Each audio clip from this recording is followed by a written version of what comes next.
میں سب کچھ ہو سکتا ہوں, پیسوں میں کرپٹ الحمدللہ نہیں ہو سکتا. اللہ بڑے دعوے سے بچائے, اللہ آئندہ بھی حفاظت کرے.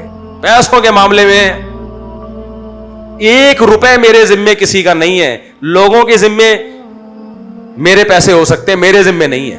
میں تو جامعۃ الرشید میں جب پڑھاتا تھا نا, جو مجھے ابھی بھی پڑھاتا ہوں, جو تنخواہ ملتی تھی نا, اس تنخواہ میں کچھ پیسے اس لیے جامعہ میں جمع کراتا تھا کہ میری تنخواہ میں کوئی حرام نہ شامل ہو گیا ہو, کچھ حرام نہ شامل ہو گیا. کیا مطلب, پڑھائی کے علاوہ باتیں کر لی ادھر ادھر, لیٹ آ گئے, کچھ اس طرح کا کوئی ناجائز نہ ہو گیا ہو. تو میں اور ہمارے حضرت تو ایسے خاندانی, جتنی تنخواہیں حضرت نے مدرسوں میں جہاں جہاں پڑھا کے لی تھی, جب حضرت کا بزنس چلا ہے, جب حضرت کی زمینوں سے پیسہ آیا ہے, وہ ساری تنخواہیں مدرسوں کو حضرت نے واپس کر دی. ہم نے جن اکابر کی جوتیاں سیدھی کی ہیں وہ پیسوں میں ایسے تھے. سمجھ میں آ رہی ہے بات کہ نہیں آ رہی ہے؟ تو اللہ نے بھائی بتا دیا ہے کہ اولاد کی زیادتی اور بیویاں زیادہ ہوں تو کون چھپڑ پھاڑ کے دیتا ہے؟ اللہ دیتا ہے. بولنے والے اسی وقت سے بولتے ہی رہ گئے, ابے تمہارے پاس ایسا ہی نہیں ہے, پیسہ ہی نہیں ہے. تو اور میں اکیلا نہیں ہوں, جس کو بھی دیکھو بیوی بچے اللہ نے دیے کھا ہی رہے ہیں, کہیں نہ کہیں سے ہوتا ہی ہے ان کا انتظام. تو اب بات یہ چل رہی تھی, کیا چل رہی تھی بات؟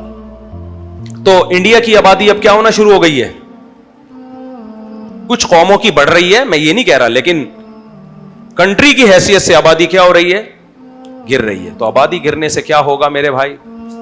بڈھے زیادہ ہو جائیں گے اور جوان کم, اور ساری پاور. تو پاکستان اس لیے بھی کھٹک رہا ہے کہ پاکستان کی آبادی الحمدللہ بڑھ رہی ہے.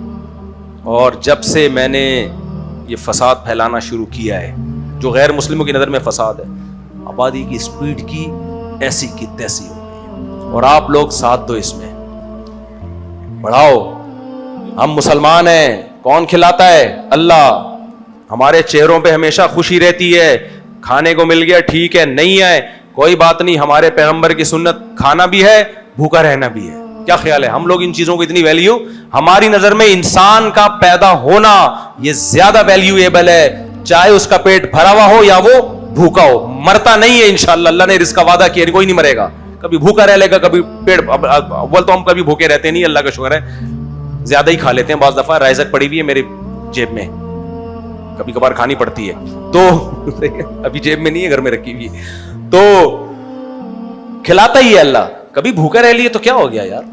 یہ تو ان لوگ کے ایشو میں, غیر مسلموں کے, کیونکہ یہ آئے دنیا میں عیاشی کرنے کے لیے.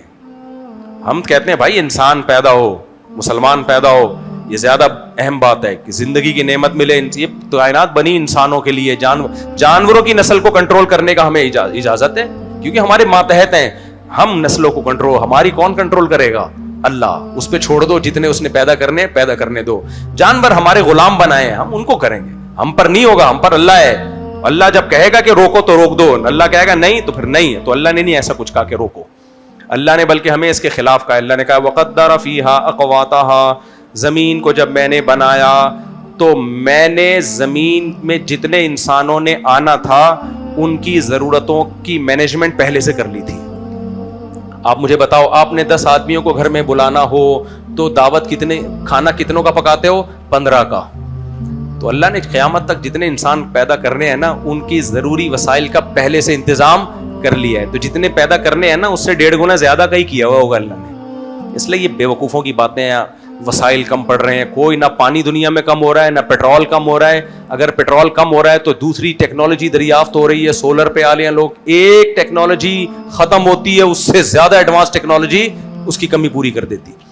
ایسے ایسے لوگوں کے پاس پیسہ آنا شروع ہو گیا ہے, گاؤں دیہاتوں میں کروڑ پتی بن گئے ہیں. جب سے یوٹیوب آیا ہے, صرف کھانے, انڈے بنانے, انڈے ابالنے کی ترکیبیں ڈالنا شروع کر دی انہوں نے. گنجے کے سر پہ بال کیسے آئے, تیل بنا کے ڈال دیا, چاہے بال آئے نہ آئے, اس کے بعد پیسے آ گئے. یرزقہ من حیث لا یحتسب, اللہ کہتے ہیں وہاں سے روزی دوں گا جہاں سے کسی کا گمان بھی نہیں ہوگا, تصور بھی نہیں ہوگا, وہاں سے روزی دوں گا. کوئی سوچ سکتا تھا؟ کہاں سے پیسہ آتا ہے بھائی, کوئی پتہ نہیں ہے.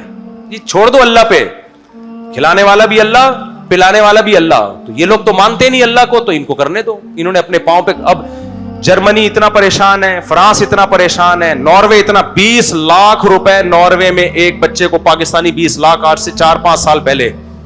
ناروے کہتا ہے کہ ایک بچہ پیدا کرو کتنے پیسے ملیں گے, انڈیا 40,000 دے رہا ہے, نیچے لوگوں نے لکھے ہوئے ہیں ابے 40,000 میں بچے پالیں گے کیا, 40,000 میں بچوں کو پڑھائیں گے ہم, پاگل سمجھا ہوا ہے گورنمنٹ نے ہمیں.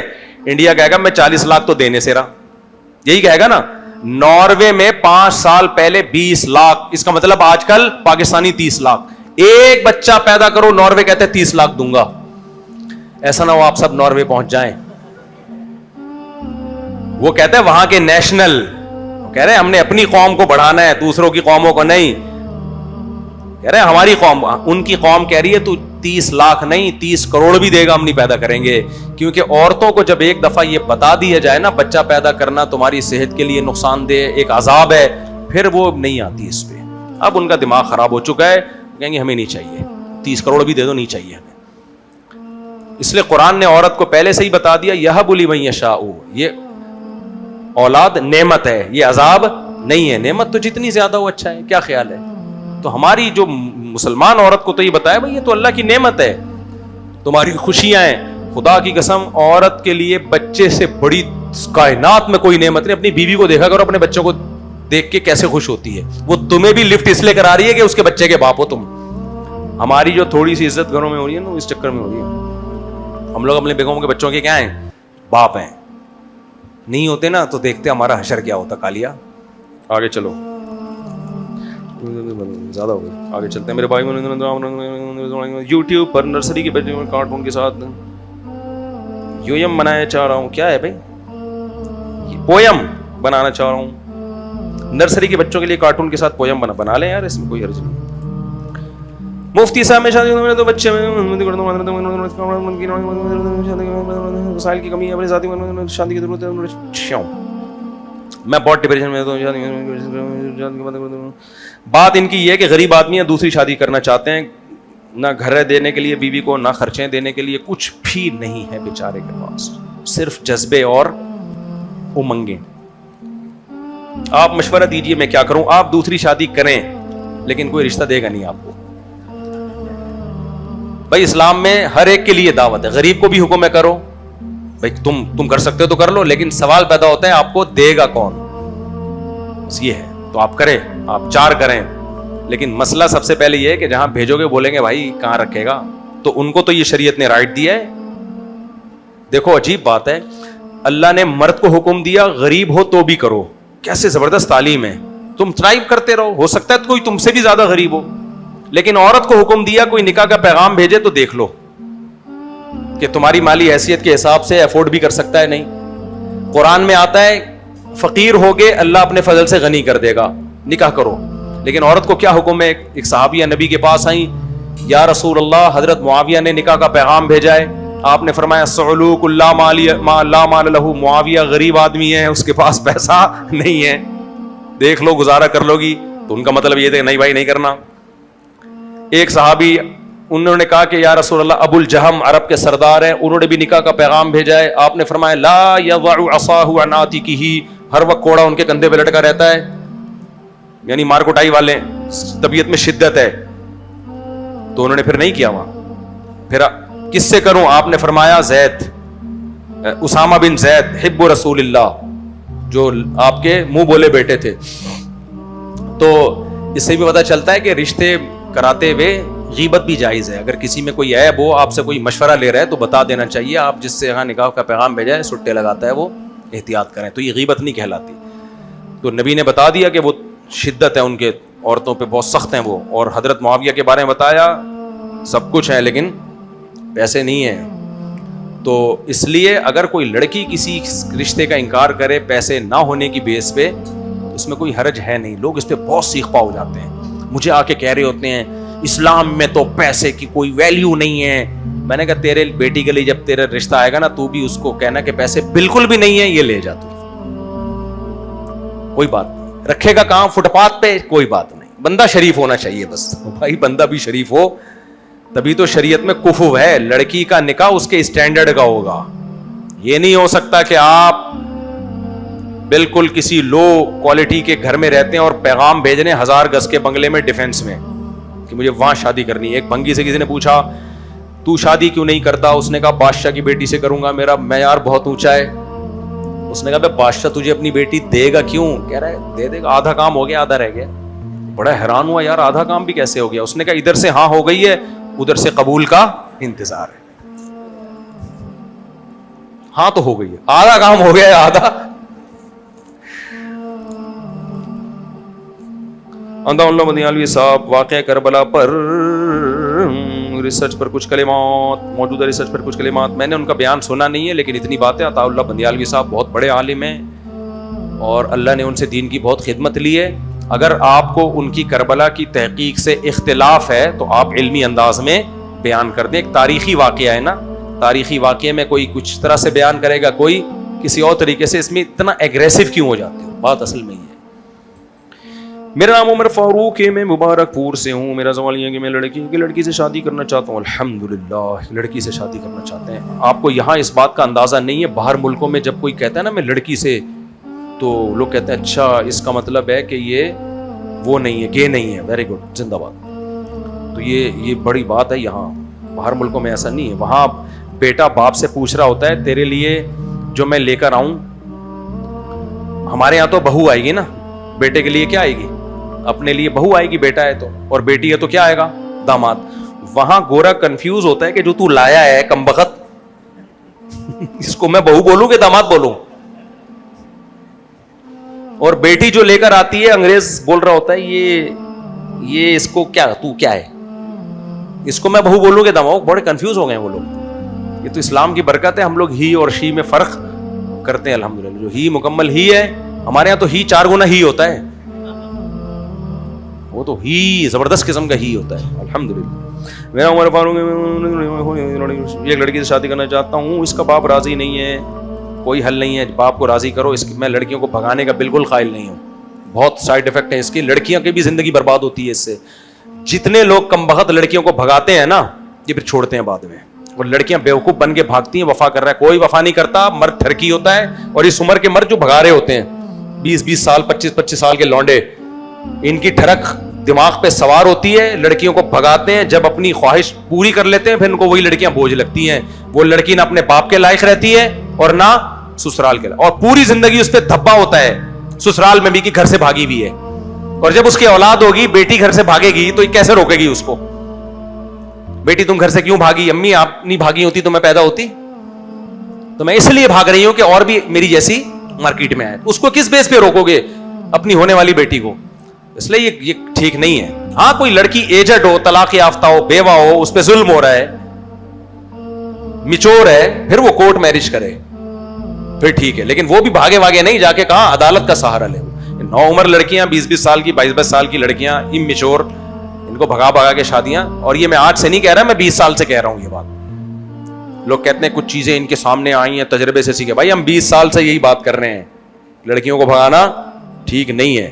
اور لڑکیوں کے ماں باپ کو چاہیے بھاگنے سے پہلے خود ہی انسان کے بچوں کی طرح شادی کر دو اس کی. یہ کرتے کیا ہے ماں باپ, پہلے اس کا بوائے فرینڈ بننے دیتے ہیں یونیورسٹی میں, پھر جب وہ شادی کی بات کرتی ہے تو پرمپرا, غیرت, ہماری غیرت نہیں ہے, تمہاری غیرت نے یہ برداشت کر لیا, ادھر بیٹھی ہوئی ہے جمشید کے ساتھ, اور جب شادی کی بات کر رہی ہے تو پھر تم بے غیرت بنے ہوئے ہو, وہاں غیرت کے نعرے لگا رہے ہو. یہ تو غلط ہے نا. یا تو بھیجتے نہیں, بھیجتے تو لڑکیوں کے کالج میں بھیجتے, اور اگر لڑکوں میں ہی بھیجنا تھا تو نگرانی کرتے. اب جب تیر کمان سے نکل گیا ہے تو پھر مشورہ یہی ہے, جہاں کہہ رہی ہے انسان کے بچوں کی طرح اس کی شادی کر دو. میں لڑکیوں کے بھگانے کا قائل نہیں ہوں, لیکن ماں باپ کو یہ ضرور کہتا ہوں جہاں وہ کہہ رہی ہے وہاں اس کی شادی کرو, روکو نہیں اس کو. میری ہمشیرہ کی خصوصی دعا فرمائے اللہ تعالیٰ ان کی تمام پریشانیاں دور کرے. دل سے دعا ہے جی, اللہ تعالیٰ آپ کی ہمشیرہ کی تمام پریشانیاں دور کرے. کچھ مذہبی لوگ کہتے ہیں کہ حق نواز جنگی جیسے بہادر علماء کی وجہ سے شیعہ سنی کا فرق پتہ چلا, ورنہ ہمارے اکثر علماء کی حکمت عملی خاموشی شیعہ سنی شادی سب علماء ہمارے لیے قابل احترام ہے. کسی کی وجہ سے کسی کو برا بھلا نہیں کہو بھائی. آج کل یہ بڑا مسئلہ ہے کہ یہ عالم بہت اچھے ہیں, وہ والے بالکل بھی اچھے نہیں ہیں. بھائی یہ بول دو یہ بہت اچھے ہیں, ختم ہو گئی بات. دوسرے کچھ اور کام کر رہے ہیں. ہر عالم کی اپنا ایک دائرہ ہے جس میں وہ اپنی خدمات سر انجام دے رہے ہیں. سنا تھا کہ صحیح اہل حق عالم کی پہچان ہے کہ وقت کے بڑے علماء ان سے تعلق ہو تو ان کی وضاحت فرما دیں, کیونکہ آپ سے بہت سے علماء اعتراض کرتے ہیں. بڑے علماء میں کوئی بھی الحمدللہ مجھ پر اعتراض نہیں کرتا, کیونکہ میں اپنے آپ کو ان بڑے علماء کی خاک کے برابر بھی نہیں سمجھتا. کوئی بڑے عالم کو میں نے نہیں دیکھا میرے خلاف کوئی بات کی انہوں نے. ہاں میرے جیسے وہ تو کر رہے ہوتے ہیں, وہ تو مولانا لوگوں کا کام ہے آپس میں الحمدللہ لڑنا. اچھا, وہ عبدالواحد قریشی صاحب کا ایک کلپ بڑا وائرل ہوا ہے. 2 باتیں میں وضاحت کر دوں, میں تو وضاحت بھی نہیں کرنی تھی, یہ موضوع پھر بڑھ جاتا ہے. ایک تو میں نے جو کہا تھا نا کہ تل ابیب سے جادو ہو رہا ہے, کچھ زیادہ نہیں ہو گئی ہے, یہ میرا چلا تھا نا تل ابیب سے اور ایران سے. میں نے فوراً کیمرہ مین کو کہہ دیا تھا یہ کٹوا دو کلپ, کیونکہ یہ جائے گا تو پھر لوگ 2 مولاناؤں کو لڑانے کی کوشش کریں گے. یہ ایڈیٹر کی غلطی ہے کہ اس نے نہیں کاٹا, اس کے بعد میں نے کلاس لی لیکن وہ پھر پھیل گیا. ورنہ میری عادت نہیں ہے کہ کسی کا نام لے کے میں ریکارڈ لگانے کی کوشش کروں, چاہے اب کوئی بھی ہو. تو یہ جو وائرل ہوا ہے نا, میں نے بات کی تو تھی, مجھے لگا بھی عجیب کہ تل ابیب سے جادو ہوا ہے, لگا بھی عجیب, لیکن میں نے یہ ویڈیو ریکارڈنگ میں جانے نہیں دینا تھا, اس کو منع کیا تھا. اب اس کی غلطی ہے, وہ کہہ رہے مجھے تو نہیں پتا چلا, وہ چلا گیا. اب چلا گیا تو تیر کمان سے نکل گیا, وہ ریورس نہیں ہو سکتا. اس کے بعد ان کے وضاحتی بیانات آتے رہے. ایک بات. دوسری بات, میں جادو کا منکر نہیں ہوں, میرے پر یہ الزام لگانے سرے سے جادو کا منکر ہوں. میں جو جادو کو آج کل لوگوں نے اتنا بڑھا دیا ہے نا, اور یہ صرف مذہبی لوگوں میں ہے, سیکولر لبرل لوگوں پہ نہ جادو ہوتا ہے, نہ جن, نہ چڑیل, نہ بھوت, کچھ بھی نہیں ہے. سارے منجن یہی بکتے ہیں آ کے, جتنا ہے اتنا رکھو, اس سے زیادہ. ہمارے ہر مذہبی آدمی پر ہر کسی نے جادو کیا ہوا ہے, کسی نے یہ کیا ہوا ہے, کسی نے وہ. ابے بس کرو یار, کوئی اور کام کرو بھائی. یہ یوتھ کلب والے کتنا اچھا کام کر رہے ہیں, میں ان کی تعریفیں کرتا ہوں, ان کو پروموٹ بھی کرتا ہوں. اب یوتھ کلب کے ایک نوجوان ہیں, نام بھول گیا, انہوں نے اب لوگوں کو وہ بتانے شروع کر دیے فلانا چا سے. میں نے پھر وہ یوتھ کلب والوں کو بھیجا, میں نے کہا یار اچھا بھلا دین کی خدمت کر رہے تھے, کس چکر میں پڑ گئے ہو تم؟ تو یہ چاہے وہ مذہبی عیسائی ہو, ہندو ہو, سکھ ہو, یہودی ہو, یہ کام مذہبی لوگوں, اس میں غلو مبالغہ کون کرتا ہے؟ مذہبی لوگ. تو میں چاہتا ہوں مذہبی لوگ اس عذاب سے نکلیں, گراؤنڈ ریئلٹی کو دیکھ کے فیصلے کیا کرو. پیغمبر پہ جادو کا اثر ہوا ہے, اس کی کئی بار میں وجہ بیان کر چکا ہوں. یہ میں نے بیان نہیں کی, علماء نے بیان کی ہے. تھوڑا سا اللہ نے ہونے دے دیا, معمولی سا, تاکہ لوگ آپ کو جادوگر نہ سمجھیں اور بشریت میں کامل سمجھیں. بس اتنی اندھی لگی ہوئی ہوتی ہے نا یہودی, جس پہ چاہے جادو ابو بکر پہ کیوں نہیں کیا, عمر پہ کیوں نہیں کیا, عثمان پہ کیوں نہیں کیا رضی اللہ عنہم, ایسے تو اندھی لگے, میرے پہ کیوں نہیں کر رہے, 20 سال سے بیٹھا ہوا ہوں میں. ایک عامل کا بھی بیان ہے, بولا اس پہ اس لیے جادو نہیں ہو رہا کہ یہ شیطانوں کے ساتھ ملا ہوا ہے. بولتے رہو, پھینکتے رہو. جس میں بھی کانفیڈنس ہوگا اس پہ ان چیزوں کا اثر نہیں ہوتا, چاہے مذہبی ہو, چاہے وہ لبرل ہو, سیکولر ہو. سیکولر پہ بھی نہیں ہوتا. یہ شیاطین جنات انہی پہ اپنا منجن بیچتے ہیں, جو ہر وقت شیطان چڑیل جن بھوت کی باتیں کرتے رہتے ہیں. اور ہمارے مذہبی لوگ چونکہ کرتے ہیں تو ان پہ ہوتا بھی ہے. یہ منجن بکتا ہی, جنات اور شیاطین کا منجن کہاں بکتا ہے؟ مذہبی لوگوں میں بکتا ہے. یہ بہت زیادہ اس کو وہ کرتے ہیں, ورنہ اتنی اندھی نہیں لگی ہوئی. اللہ نے قرآن کہتا ہے وَأَنَّهُ كَانَ رِجَالٌ مِّنَ الْإِنسِ يَعُوذُونَ بِرِجَالٍ مِّنَ الْجِنِّ فَزَادُوهُمْ رَهَقًا. جنات نے کہا کہ انسان ہم سے ڈرتے تھے, ہماری سرکشی بڑھا دی. تو یہ تو انسان ان کو لفٹ کرا رہا ہے تو ان کی سرکشی بڑھ رہی ہے. لفٹ ہی نہیں کراؤ کچھ بھی نہیں ہوگا. کتنے لوگوں پہ جن آتا تھا, میں نے کہا بھائی رکھ کے چماٹ دو, کہہ رہے اس کے بعد سے الحمدللہ نہیں آیا. کیوں لفٹ کرا رہے ہو یار, پاگل کے بچوں. سورہ فلق سورہ ناس پڑھو, رات کو دم کرو, بس ختم, کافی ہے ہمارے لیے اتنا. یہ عاملوں کی دکانیں چلتی ہیں ان چیزوں سے, اور یہ مذہبی لوگوں میں بہت زیادہ ہے, یہ تھوڑا نہیں ہے. ایک مولوی صاحب تقریریں کرتے تھے, میں نے پیش گوئی کی تھی ان کا گلا بند ہو جائے گا 4 دنوں کے بعد, دیکھنا جس طرح سے یہ گلا پھاڑتے ہیں نا, کسی کائنات میں ایسا گلا مارکیٹ میں پیدا ہی نہیں ہوا ہے جو اتنا بولے اور بیٹھے نہیں. وہی ہوا, پتا چلا ان کی آواز بیٹھ گئی, اب آواز ہی نہیں نکل رہی. فوراً مجھ پہ جادو کیا قادیانیوں نے, چونکہ میری تقریریں حق پر مبنی ہوتی تھی اور میں روافظ کے خلاف بولتا تھا. ان سب نے, میں نے پیغام بھیجوا, میں نے کہا جادو نہیں ہوا ہے, آپ گلا جب اتنا پھاڑو گے تو اگر نہیں گلا بیٹھ رہا تو کوئی جادو ہے. گلا بیٹھا ہے بھائی. وہ چلے گئے کسی عامل کے پاس علاج کرانے. عامل بڑے بغیرت تو ہوتے ہی ہیں, بغیرت کا لفظ, مجھے بغیرت کے لفظ کی توہین لگ رہی ہے, اتنا ہلکی گالی. عامل نے کہا کہ آپ علاج بھی جاری رکھیں لیکن آپ پر بڑا خطرناک جادو ہوا ہے, اور یہ پتہ نہیں قادیان سے ڈائریکٹ, میرا خیال ہے کسی قادیانی نے کیا, یا یہ ادھر سے, یہ جو قادیانیوں کا کون سا ربوا, یہاں سے ڈائریکٹ جادو. میں اس عامل سے ملا, میں نے کہا اس کی تو کھوپڑی کام ہی نہیں کر رہی ہے, تو باتیں پاگلوں والی کرتا ہے. یہ اس سے علاج تو ہمیشہ اس سے انسان کرواتا ہے جس کی کھوپڑی کیا ہو, ٹھیک ہو. ایک شادی کی کہیں تقریب میں مل گیا میں, اس نے بتایا یہ حضرت جی کا اس نے علاج کیا ہے. میں نے کہا اس کو تو خود علاج کی ضرورت ہے, اس کو دماغ ہی کام نہیں کر رہا.